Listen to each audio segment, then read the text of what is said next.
ये रे ये रे पावसा तुला देतो पैसा असं म्हणत म्हणत सगळीकडे पाऊस सुरू झालेला आहे.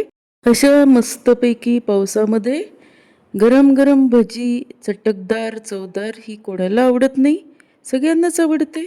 चला आपण बघूयात भजी, मस्त भजीचा स्वाद घेऊयात.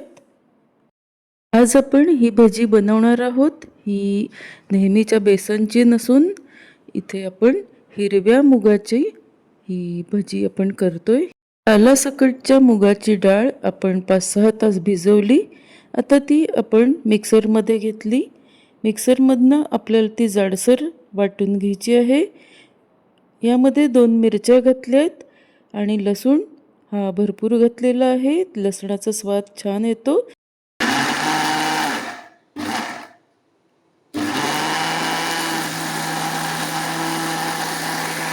त्यासाठी तसंच आलं, कोथिंबीर, जिरे हे देखील घातलेलं आहे. हे मिक्सरमधनं काढून आपण एका भांड्यामध्ये घेतलेलं आहे.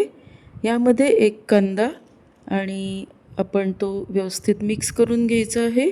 ऑलरेडी आपण मीठ, साखर वगैरे सगळे पदार्थ आपण मिक्सरमध्येच काढताना घेतलेले आहेत.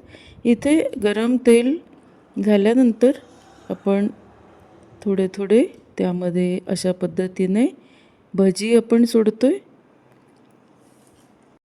एकदम मोठ्या फ्लेमवरती हे तळायचे नाही आहेत.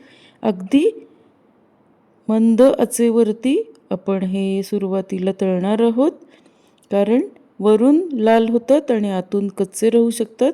आपण ही हिरव्या सालाची मुगाची डाळ घेतलेली आहे आणि त्याचं आपण 5-6 तास भिजवून ती नंतर आपण वाटून घेतलेली आहे.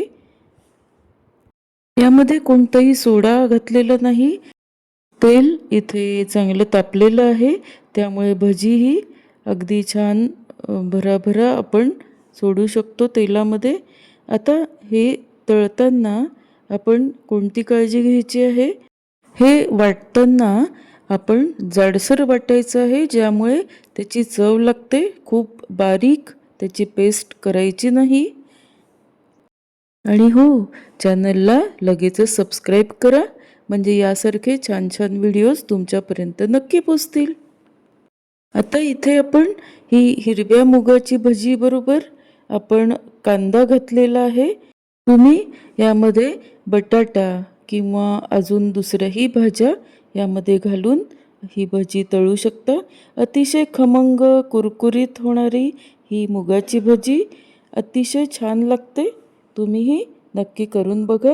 व्हिडिओला लाईक, शेअर, सबस्क्राईब नक्की करा. धन्यवाद.